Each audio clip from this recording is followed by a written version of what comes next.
ഗവൺമെൻറ്റിൻ്റെ നിഷേധാത്മകമായ സമീപനത്തിൽ പ്രതിഷേധിച്ചാണ് ഞങ്ങൾ ഇന്നും സഭാ നടപടികൾ ബഹിഷ്കരിച്ചത്.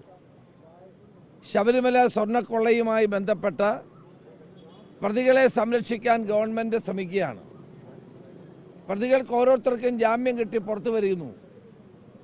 ഇനി പത്മകുമാറിന് മാത്രമേ ജാമ്യം കിട്ടാനുള്ളൂ. അദ്ദേഹത്തിന് ഉടനെ ജാമ്യം കിട്ടി, ഒരെണ്ണത്തിൽ കിട്ടി. അപ്പോൾ പ്രതികൾക്ക് കുറ്റപത്രം കൊടുക്കാതിരിക്കുന്നത് കൊണ്ട് 90 ദിവസത്തിനകം കുറ്റപത്രം കൊടുക്കാതിരിക്കുന്നത് കൊണ്ട് സ്വാഭാവിക ജാമ്യം ലഭിച്ച് പുറത്തു വന്നുകൊണ്ടിരിക്കുന്നു. സുപ്രീം കോടതി പോലും ജാമ്യം നിഷേധിച്ചതിന് ഏറ്റവും നല്ല മാർഗം ഇതാണെന്ന് കണ്ടിട്ടാണ് കുറ്റപത്രം സമർപ്പിക്കാതിരിക്കുന്നത്.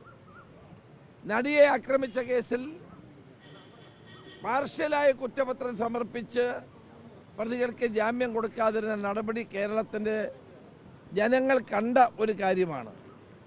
പാർഷ്യലായ കുറ്റപത്രം പോലും സമർപ്പിക്കാതെ പ്രതികൾക്കെല്ലാം ജാമ്യം ലഭിക്കുന്ന നടപടിക്ക് ഗവൺമെൻറ് കൂട്ടുനിൽക്കുകയാണ് ചെയ്തത്. 2 കാര്യങ്ങൾ കൊണ്ടാണ് കുറ്റപത്രം സമർപ്പിക്കാതിരുന്നത്. ഒന്ന്, ഏറ്റവും പ്രധാനപ്പെട്ട പ്രോസിക്യൂഷൻ സാങ്ഷൻ കൊടുത്തില്ല. 2, കെമിക്കൽ അനാലിസിസിൻ്റെ റിപ്പോർട്ട് കിട്ടിയില്ല. ഈ 2 കാരണങ്ങൾ കൊണ്ടാണ് കുറ്റപത്രം വൈകിയതെന്നാണ് പറഞ്ഞത്. ഇത് 2 ചെയ്യേണ്ടത് മുഖ്യമന്ത്രിയാണ്, ആഭ്യന്തര വകുപ്പായിരുന്നു. അപ്പോൾ വളരെ ബോധപൂർവമാണ് നമ്മൾ കണ്ടതുപോലെ പ്രതികൾക്ക് ഓരോരുത്തർക്കും ജാമ്യം ലഭിക്കാനുള്ള സൗകര്യം ഗവൺമെൻറ് ഒരുക്കി കൊടുത്തത്.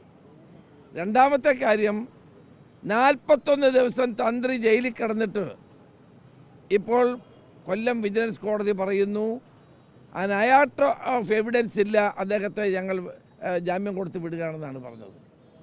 ഒരു തെളിവിൻ്റെ ഒരു കണിക പോലും കണ്ടെത്താൻ കഴിഞ്ഞിട്ടില്ല.